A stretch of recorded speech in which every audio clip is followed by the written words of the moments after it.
Você sabe a diferença entre ter uma boa educação e ter boas maneiras?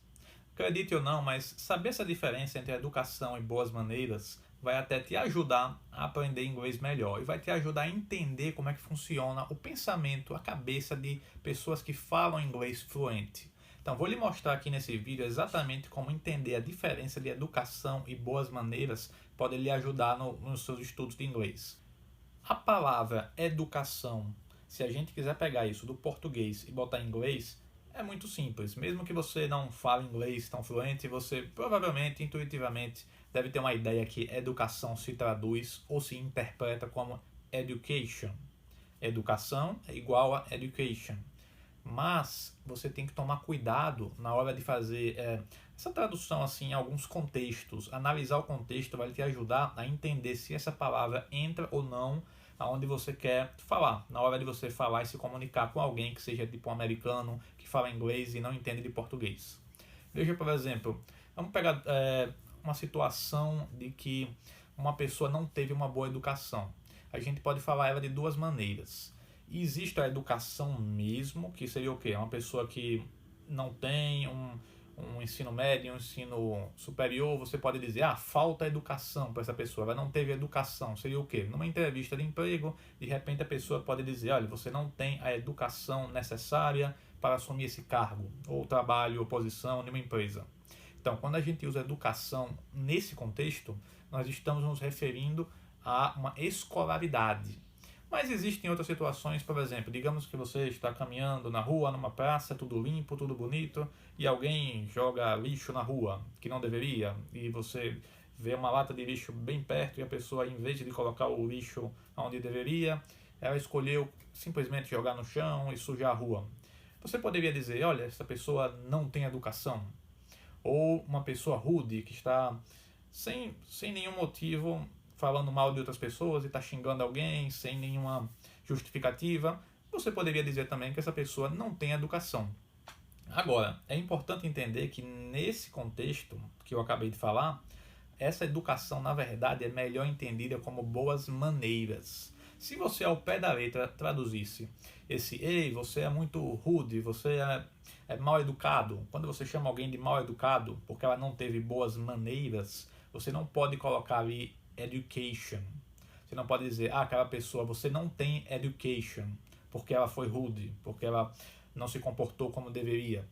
Porque se você disser isso, na cabeça de um americano, um cara que só fala inglês, nascido e criado na América e só fala inglês como idioma, que ele não consegue entender português nem nenhum outro idioma, para ele, isso daí não vai fazer sentido. Dizer assim, ele não tem education. Como assim ele não tem?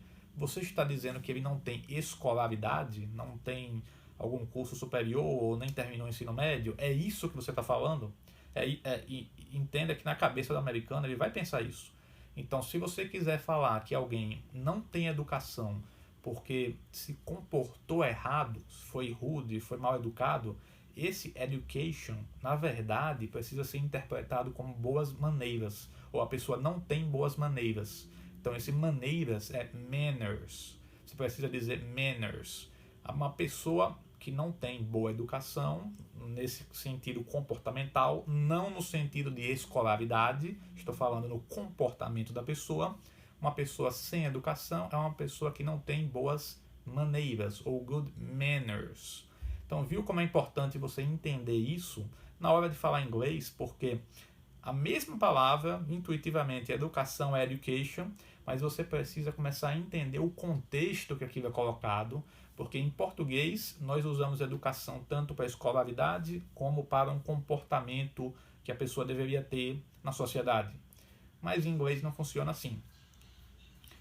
Simplesmente falar education na cabeça de um americano tem a ver com escola, escolaridade, algum curso que ela fez, alguma especialização que ela fez, não necessariamente com um comportamento padrão que ela devia ter na sociedade. Então, perceba que esses detalhes são detalhes que você não vai deixar de falar inglês se você não entender isso. Mas eu estou falando de um nível superior, porque tem pessoas que falam inglês, falam no sentido de quê? De pronúncia, tem uma boa pronúncia, tem um bom entendimento, não usa tradução, consegue falar inglês e entender inglês tranquilo. Mas se ela comete um erro desse, não entendendo a palavra educação, se ela simplesmente não entende essa diferença de educação e boas maneiras, isso mostra uma falha, não em você saber inglês, mas você não se aprofundar aqui, na cabeça, de você entender o inglês, de você pensar no inglês. Porque veja que inglês não é uma coisa assim preto no branco, que você simplesmente vai dizer aqui, é como se fosse uma partícula, dizer, eu estou aqui nesse estado, não sei inglês. De repente eu me movo para esse outro estado, eu sei inglês. Na verdade não é assim. É como, imagine como se fosse um espectro, assim, que você tem níveis e níveis. Todo mundo tem algum conhecimento de inglês. Você nunca vai chegar no nível que sabe tudo de inglês e acabou, não precisa mais estudar. Assim como não tem ninguém totalmente analfabeto. Tem simplesmente pessoas que não sabem o suficiente para se comunicar. Mas sabe o que é house, sabe o que é the book is on the table, coisas bem simples. Porque você tem que imaginar mesmo como se fosse um espectro mesmo, que você vai caminhando e vai melhorando no inglês. Então existem níveis e níveis. Você pode ter um nível que entende bastante inglês, assiste filme e entende bastante do que está sendo falado, consegue se expressar em inglês, consegue ter uma boa pronúncia com treinamento e repetição, e mesmo assim pode não estar pensando em inglês. Então, quando eu vejo uma pessoa que consegue falar inglês tranquilo, boa fala, boa pronúncia, bom entendimento, mas erra nesse sentido aqui que eu disse, nesse exemplo de educação, education, good manners, se a pessoa erra isso, ela me diz, eu consigo perceber, a gente consegue, quem já é fluente em inglês há um bom tempo, consegue captar, olha, essa pessoa até fala inglês, tem um ótimo nível, mas ela ainda pensa em português, porque não sacou que tem uma diferença no contexto. Então é importante você estar sempre progredindo no inglês a ponto de dizer, não é só memorizar vocabulário, não é só pronunciar bem, você precisa pensar no idioma, você precisa chegar nesse nível maior de pensar o contexto, pensar como as pessoas ali entendem as palavras que você está falando. Só para você não cometer esses erros que podem falhar na compreensão de outra pessoa. Se você um dia estiver falando com um americano, nesse exemplo particular de educação, ela realmente vai ficar com a cabeça sem entender por que você disse education para boas maneiras. Como assim? Eu fui rude, então eu não tenho um nível superior, não tenho um curso não profissionalizante. Entendeu como funciona? Educação pode ser tanto para a escolaridade, como pode ser para um comportamento social que você deveria ter, de educação, de ser bem educado. Em inglês é bem separado isso. Education apenas para escolaridade e boas maneiras ou good manners para ser um bom comportamento na sociedade. Espero que você tenha aprendido alguma coisa com isso aqui, a entender como você precisa realmente mergulhar para conseguir pensar melhor no inglês. E uma boa maneira de fazer isso é um pouquinho todo dia, como vídeos como esse, você que chegou até o final desse vídeo vendo vídeos como esse, com esses insights que podem lhe ajudar a melhorar um pouquinho. Sua meta deve ser exatamente essa, ser hoje um pouco melhor que ontem, e amanhã você vai tentar melhorar seu inglês do que ele é hoje. E por aí vai, então nos vemos no próximo vídeo.